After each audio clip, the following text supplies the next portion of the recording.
नमस्कार विद्यार्थी मित्रांनो, स्वागत आहे आपलं यूट्यूब चॅनल ज्याचं नाव आहे मोहित मोटिवेटेड एक्झाम चॅनल. आज आपण बघणार आहोत महा TETच्या संदर्भात पेपर 1 आणि पेपर 2 मधील बालमानसशास्त्र आणि अध्यापनशास्त्र या घटकाशी निगडीत असणारे प्रश्न. चला तर मग सुरुवात करूया व्हिडिओला. प्रश्न क्रमांक 146. खाली दिलेल्या कोणत्या परिस्थितीत वर्ग वातावरण शांत राहील? पर्याय: जेव्हा अध्यापन विषय अवघड असतो, जेव्हा अध्यापन विषय रोचक असतो, जेव्हा अध्यापन विषय अभिरुचीपूर्ण जाईल, जेव्हा विद्यार्थी चांगले असतील. तर याचे योग्य उत्तर आहे पर्याय क्रमांक क, जेव्हा अध्यापन विषय रुचीपूर्ण जाईल. प्रश्न 147.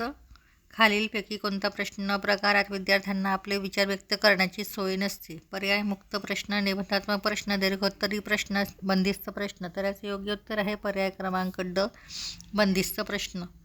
प्रश्न 148. विद्यार्थ्यांकडून पाठांतरावर भर दिला जाण्याचा परिणाम खालीलपैकी कोणता? पर्याय: विद्यार्थी परीक्षेत मार्क पडू शकत नाहीत, विद्यार्थी मूलभूत विचार करू शकत नाही, विद्यार्थी बुद्धिमत्ता वाढते, विद्यार्थी एकाकी पडतो. तर याचे योग्य उत्तर आहे पर्याय क्रमांक ब, विद्यार्थी मूलभूत विचार करू शकत नाही. प्रश्न 149. वर्ग अध्यापन यशस्वी होण्यास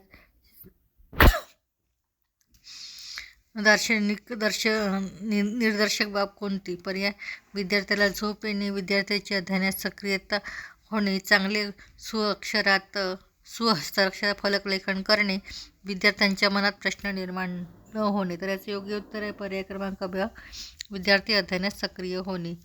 प्रश्न 150. TET ही मानसशास्त्रीय चाचणी टिंब याचे मापन करते. पर्याय आहे बुद्धिमत्ता, व्यक्तिमत्व, अभिरुची, अभिवृत्ती. तर याचे योग्य उत्तर आहे पर्याय क्रमांक ब, व्यक्तिमत्व. प्रश्न 151. समस्या निराकरण करताना बालकाचे अध्ययन स्तर कोणत्या पातळीवर असतो? पर्याय: स्मृती स्तर, आकलन स्तर, चिंतन स्तर यापेक्षा वेगळे. तर याचे योग्य उत्तर आहे पर्याय क्रमांक क, चिंतन स्तर. प्रश्न 152. शिक्षकांनी वर्गात प्रश्न विचारल्याने टिंब. विद्यार्थ्यांना कंटाळा येतो, विद्यार्थी शांत बसतात, पाठ्यविषय समजावता येतो, वर्गातील गोंधळ थांबतो. तर याचे योग्य उत्तर आहे पर्याय क्रमांक क, पाठ्यविषय समजावता येतो. नेक्स्ट. प्रकल्प पद्धती खालीलपैकी कोणत्या सिद्धांतावर आधारित आहे? पर्याय आहे सामाजिक विकास, कौशल्यात्मक विकास, मानसिक विकास, वरील सर्व. तर याचे योग्य उत्तर आहे पर्याय क्रमांक ड, वरील सर्व.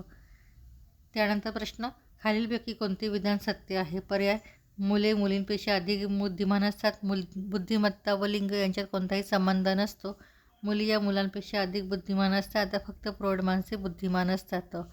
तर याचे योग्य उत्तर आहे पर्याय क्रमांक ब, बुद्धिमत्ता व लिंग यांच्यात कोणताही संबंध नसतो.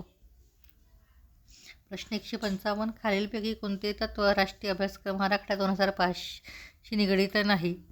पर्याय: पाठांतरापेक्षा आकलनावर अधिक भर देणे, बाह्य परीक्षा मोठ्या प्रमाणात घेणे, पुस्तकाहून इतरही ज्ञानाचे स्रोत शोधणे, ज्ञानाचा वास्तविक जीवनाशी संबंध जोडणे. तर याचे योग्य उत्तर आहे पर्याय क्रमांक ब, बाह्य परीक्षा मोठ्या प्रमाणात घेणे.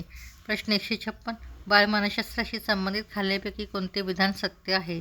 पर्याय: बालकाला कोणतेही पूर्वज्ञान नसते, बालक ही कोरीपाटी आहे, बालक हे ज्ञानाची निर्मिती करू शकते, अध्यापनातून मुलांना शिकविणे शक्य असते. तर याचे योग्य उत्तर आहे पर्याय क्रमांक क, बालक हे ज्ञानाची निर्मिती करू शकते. त्यानंतर प्रश्न क्रमांक 157. मार्गदर्शनाचा उद्देश म्हणजे टिंब. पर्याय: बालकाला जाणणे, बालकाला भेडसावणे, समस्या शोधणे, बालकाच्या समावेशन साधण्याचा मदत करणे, वरील सर्व. तर याचे योग्य उत्तर आहे पर्याय क्रमांक ड, वरील सर्व. प्रश्न 158. बालकात नैतिकता निर्माण करण्याचा सर्वोत्तम मार्ग खालीलपैकी कोणता आहे? पर्याय: राजा हरिश्चंद्र व रामाच्या गोष्टी सांगणे, धार्मिक पुस्तकांचे शाळेत वाचन करणे, शिक्षकांचे आदर्श नैतिक वर्तन ठेवणे, शाळेत प्रसिद्ध व्यक्तींचे भाषण आयोजित करणे. तर याचे योग्य उत्तर आहे पर्याय क्रमांक क, शिक्षकांनी आदर्श नैतिक वर्तन ठेवणे.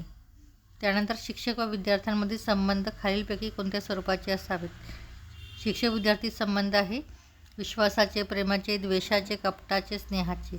पर्याय: फक्त 1, 2, 3, फक्त 2, 3, 5, फक्त 1, 2, 3 आणि 4, फक्त 1, 2 आणि 5. तर याचे योग्य उत्तर आहे पर्याय क्रमांक ड, फक्त 1, 2 आणि 5. तर हे होती महा TETच्या संदर्भात बालमानसशास्त्र आणि अध्यापनशास्त्र विषयाशी निगडीत असणारे प्रश्न. व्हिडिओ आवडल्यास व्हिडिओला लाईक करा, कॉमेंट्स करा, जास्तीत जास्त व्हिडिओ शेअर करा आणि चॅनलवर जर नवीन असाल तर चॅनलला सबस्क्राईब करायला विसरू नका.